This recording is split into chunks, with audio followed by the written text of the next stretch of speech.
മഴ പെയ്തു തുടങ്ങിയപ്പോൾ നമ്മുടെ കോഴികളും മറ്റേ ടർക്കി എല്ലാം ഓടി വന്ന് രണ്ട് ഇവർ രണ്ടുപേരും മാത്രം ആ മഴയത്ത് നിൽക്കുക. ഞാൻ കുറേ നേരം നോക്കി ഇവർ മാറി നിൽക്കണ്ടോ ഇല്ലയോന്ന്. പക്ഷെ അവർ ആ മഴയത്ത് നിന്ന് മഴ ഫുള്ള് നനഞ്ഞ്.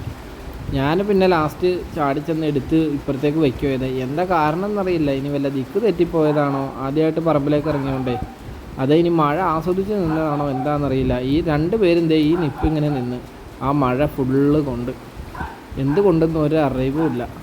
അത് കഴിഞ്ഞ് നേരെ നോക്കുമ്പോൾ ചെറുക്കൻ്റെ അഴിഞ്ഞിങ്ങോട്ട് പോന്നിട്ടുണ്ടായിരുന്നു മഴയത്ത്. നേരെ ഓടി കറക്റ്റായിട്ട് വന്നിട്ടുണ്ട്. ചിറ്റ വിളിച്ചു പറഞ്ഞ് ദേടെ ഒരുത്തം വന്നിട്ടുണ്ടെന്ന് പറഞ്ഞ് നോക്കുമ്പോൾ അവൻ. ഇത് മഴ കഴിഞ്ഞിട്ടുള്ളൊരു സീനാട്ടോ. ജയിലിൽ കിടക്കുന്ന ഗിനീനെ കാണാൻ വേണ്ടി എല്ലാവരും കൂടി വന്നതെങ്ങാണ്ടോ. അവരൊക്കെ ഉണ്ടാവില്ല സംഘടനയും കാര്യങ്ങളും. അപ്പോൾ അവർ സംഘടന വഴി വേണേൽ കാണാൻ വന്നതായിരിക്കും. അവന് പുറത്തിറങ്ങണമെന്ന് നല്ല ആഗ്രഹമുണ്ട്. പക്ഷെ അവന് പുറത്തിറങ്ങി കഴിഞ്ഞാൽ ബാക്കി നിൽക്കുന്നവരെല്ലാവരും ദേഹത്തുനിന്ന് ചോര പൊടിയും. അത് കാരണമാണ് അവനെ പുറത്തിറക്കാത്തത്. കയ്യിലൊരു പൊട്ടും ശരിയല്ല. ഈ നിൽക്കുന്ന പൂവനെയും പിന്നെ വെറുതെ നടക്കുന്ന പെടക്കോഴികളെ എല്ലാവരെയും അവൻ കയറി കൊത്തും. അപ്പോൾ അത് കാരണം അവനെ അവിടെ ഇടണ ഏറ്റവും നല്ലത്. ഇടയ്ക്ക് തുറന്നു വിടുക, അത്രേ ഉള്ളൂ.